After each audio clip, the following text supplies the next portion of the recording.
Halo semua, kembali lagi di channel Bochnime. Sebelum kita mulai, klik tombol subscribe dan aktifkan notifikasinya supaya kalian tidak ketinggalan info dan teori terbaru mengenai One Piece.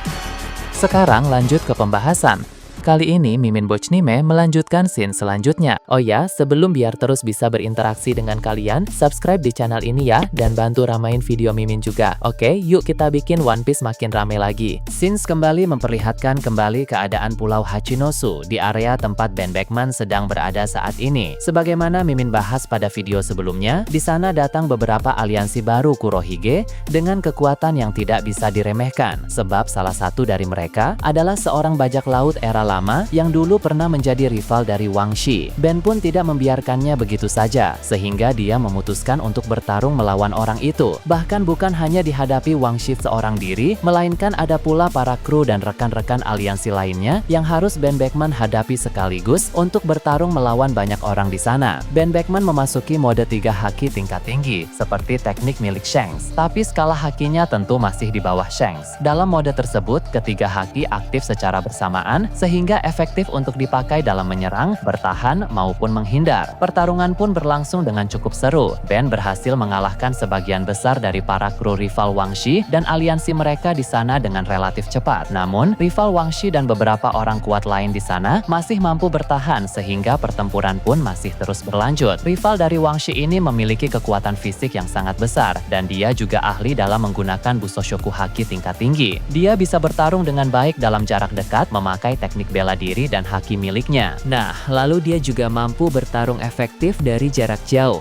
karena dia bisa mengangkat dan melempar puing-puing dengan mudah. Namun ada momen di mana dia melempar banyak puing secara beruntun. Tapi Ben Beckman bisa menghancurkan itu semua dengan rentetan tembakan yang kuat dan juga tepat sasaran. Haki dari sang wakil Kapten Bajak Laut Akagami itu memperkuat peluru-pelurunya, sehingga tembakan-tembakannya pun mampu menghancurkan banyak puing bangunan tak peduli sebesar apapun. Di area lain ada Yasop yang sudah mulai beraksi kembali setelah istirahat beberapa saat usai mengalahkan mantan Shichibukai dari aliansi Kurohige. Kali ini dia didatangi oleh sekumpulan orang yang merupakan para penembak jitu dari aliansi Kurohige yang lain. Orang-orang ini sebenarnya berasal dari kelompok yang berbeda-beda dengan status yang berbeda-beda juga. Namun sebagai para penembak jitu, mereka bekerja sama untuk menghadapi Yasop yang ada di sana. Nah, sebab Yasop merupakan nama paling besar di kalangan para penembak jitu saat ini. Maka dari itu, jika mereka berhasil mengalahkannya, nama mereka pun akan menjadi semakin terkenal. Ditambah lagi, pasti akan ada kebanggaan tersendiri bagi siapapun yang sukses menumbangkan Yasop. Jadi, tak heran mereka semua datang untuk mengincarnya. Yasop pun merasa tertantang untuk menghadapi orang-orang itu. Tak peduli walau dia hanya sendiri, dia akan melawan mereka semua. Nah, Yasop memakai Kenbunshoku Haki untuk mendeteksi level kekuatan dari para penembak jitu yang hendak dihadapi. Setelah itu, dia pun bicara sendiri dalam hati bahwa hanya ada satu dari mereka yang berpotensi menjadi masalah, sedangkan yang lain tidak perlu dikhawatirkan. Satu orang yang dimaksud oleh Yasop ini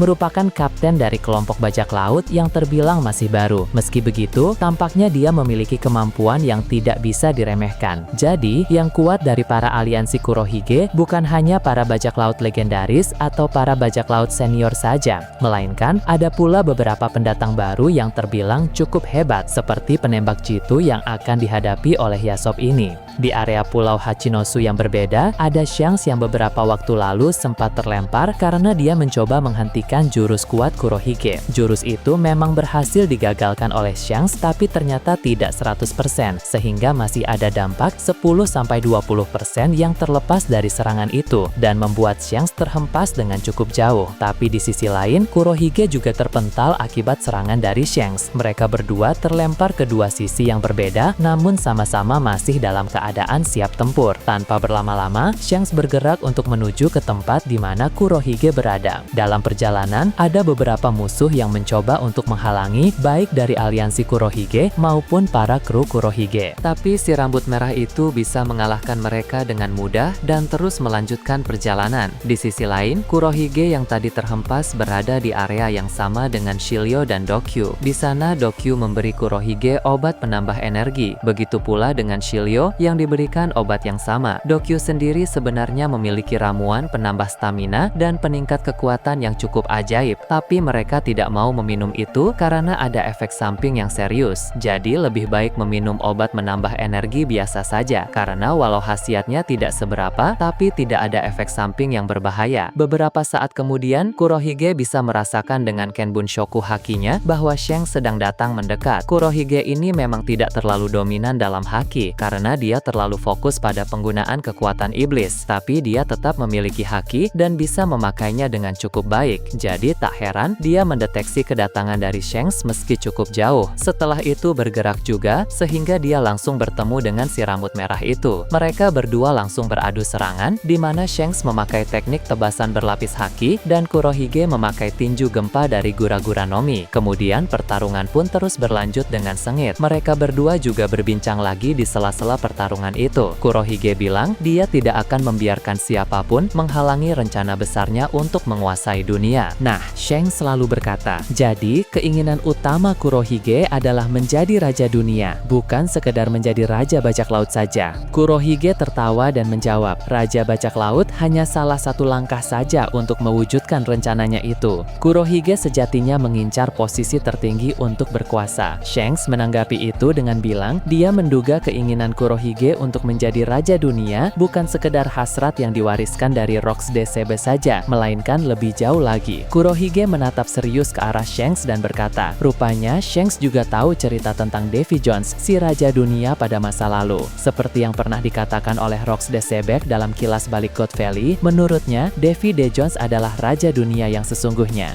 Nah, jadi ternyata pada masa kini, Shanks dan Kurohige sama-sama tahu tentang cerita sejarah itu. Shanks pun bilang dia memang mengetahuinya, tapi belum jelas apakah cerita tersebut benar-benar sejarah yang akurat atau hanya mitos saja. Kurohige berkata, tak penting apakah informasi itu benar atau tidak, karena hal paling penting dari cerita tersebut adalah bagaimana semangat Davy D. Jones diwariskan kepada orang-orang seperti dirinya. Nah, Shanks berkata, dibanding Davy Jones, Joy Boy sebenarnya lebih layak disebut sebagai raja dunia, karena orang itu adalah simbol kebebasan dan sering membebaskan banyak orang dari penindasan. Berdasarkan sejarah yang pernah Shanks baca, dunia benar-benar dipenuhi dengan kedamaian dan kegembiraan ketika Joy Boy lah yang memimpin kerajaan kuno di masa lalu. Kurohige menanggapi dengan bilang setiap orang memang memiliki pandangan dan cara memerintahnya masing-masing. Tapi menurut Kurohige, Davy Jones lah yang lebih layak disebut sebagai raja dunia, karena dia berhasil membuat semua orang tunduk kepadanya. Dan dia pun memimpin dunia secara terang-terangan, tidak seperti raja dunia sekarang yang bersembunyi di balik bayang. Raja dunia sekarang yang disinggung oleh Kurohige itu tentu merujuk kepada Im Sama, karena memang dia memimpin dunia dari balik bayang, bahkan eksistensinya tidak diketahui oleh publik. Shanks cukup terkejut bahwa ternyata Kurohige mengetahui soal keberadaan Im Sama, padahal sangat jarang ada orang luar pemerintah dunia yang mengetahui sosok itu. Shanks sendiri bisa tahu soal keberadaan Im Sama karena dia pernah datang ke Marijoa. Dulu setelah Roger dieksekusi, Shanks sempat datang ke Marijoa.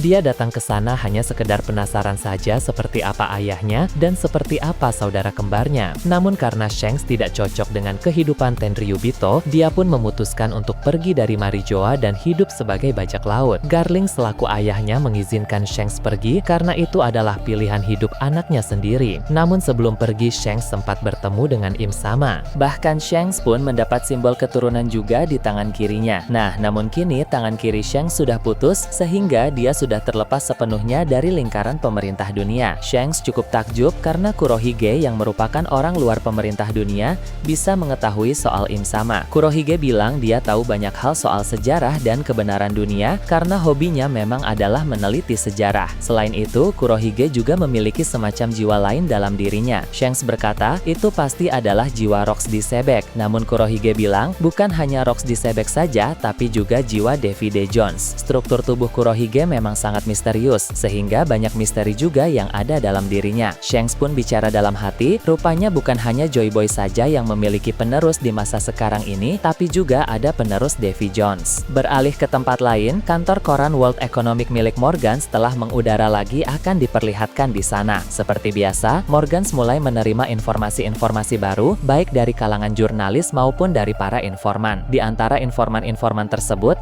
ada kabar soal soal perkembangan keadaan di Pulau Hachinosu. Jadi rupanya di Pulau Hachinosu saat ini pun ada para informan juga. Mereka pun melapor bahwa muncul aliansi gelombang kedua dari Kurohige dengan jumlah yang lebih banyak daripada gelombang pertama. Dalam aliansi tersebut, ada beberapa nama terkenal yang baru diketahui sebagai aliansinya. Nah, Morgans pun berkata, rupanya Kurohige cukup hebat dalam menjalin aliansi rahasia yang tidak tersebar ke publik. Hal itu memang bagus untuk menjadi kekuatan tempur kejutan yang tidak diketahui lawan. Dia juga menambahkan, sepertinya untuk saat ini, di antara para Yonko, Kurohige memiliki kekuatan tempur yang paling besar. Vivi lalu berkata, sepengetahuannya, Luffy juga memiliki cukup banyak aliansi kuat. Morgans pun membenarkan itu. Memang, Luffy juga memiliki armada besar bajak laut topi jerami, tapi hal tersebut masih belum cukup untuk sekarang. Meski begitu, mengingat Luffy sering membuat kejutan, Morgans membuka kemungkinan bahwa nanti aliansi Luffy akan terus berkembang. Tentu, seiring berjalannya waktu, aliansi Luffy juga akan semakin besar. Tidak hanya armada yang sekarang saja, tapi juga akan bertambah armada lain.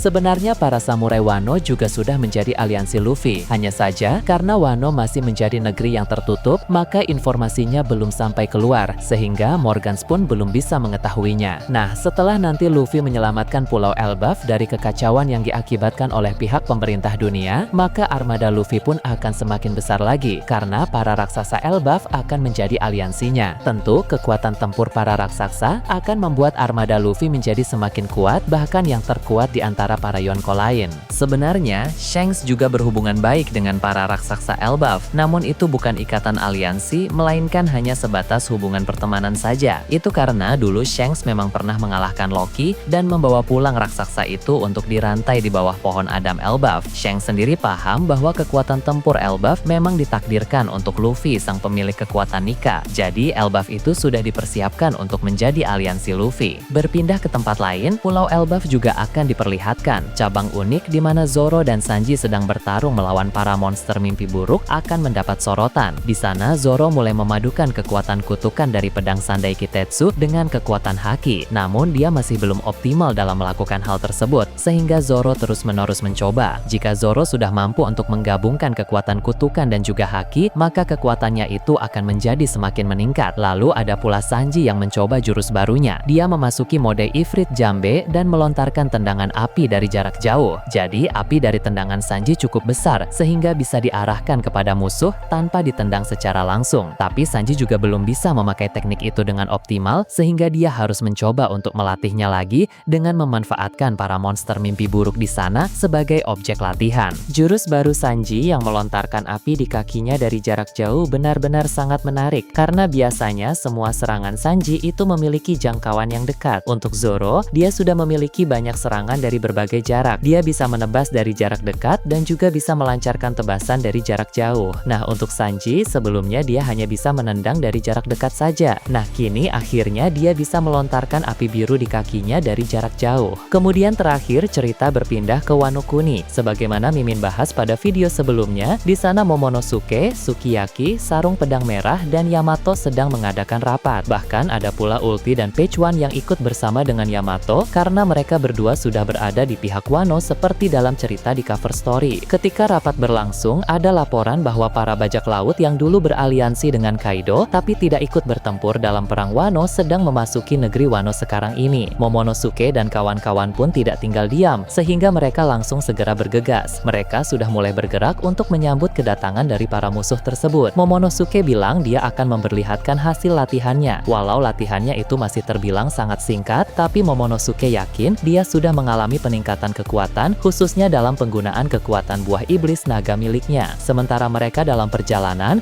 beberapa sarung pedang merah berbisik-bisik soal Ulti dan Page One. Aneh rasanya jika orang-orang yang menjadi musuh tempo hari, kali ini malah bertempur di pihak mereka. Namun Momonosuke bilang pada mereka, percayakan saja kepada Yamato, karena Yamato lah yang membawa dua mantan Tobiropo itu. Jadi tak ada yang perlu dikhawatirkan, dan sebaiknya fokus saja untuk pertempuran. Momonosuke kemudian bertanya-tanya, kira-kira ada sebanyak apa musuh yang datang itu? Yamato yang mendengar hal itu pun berkata, tak masalah berapapun jumlah musuhnya, karena warna kuning akan membuktikan kepada mereka bahwa negeri para samurai itu memiliki kekuatan besar. Perkataan Yamato pun membuat Momonosuke menjadi semakin bersemangat. Nah, bagaimana menurut kalian terkait ini? Nah, itu tadi berbagai hal menarik menarik pada pembahasan channel Bochnime kali ini? Menurut kalian bagaimana? Silahkan tulis di kolom komentar di bawah. Oke, segitu saja untuk pembahasan kali ini. Jangan lupa like, share, dan subscribe untuk video menarik selanjutnya. Peaceful World!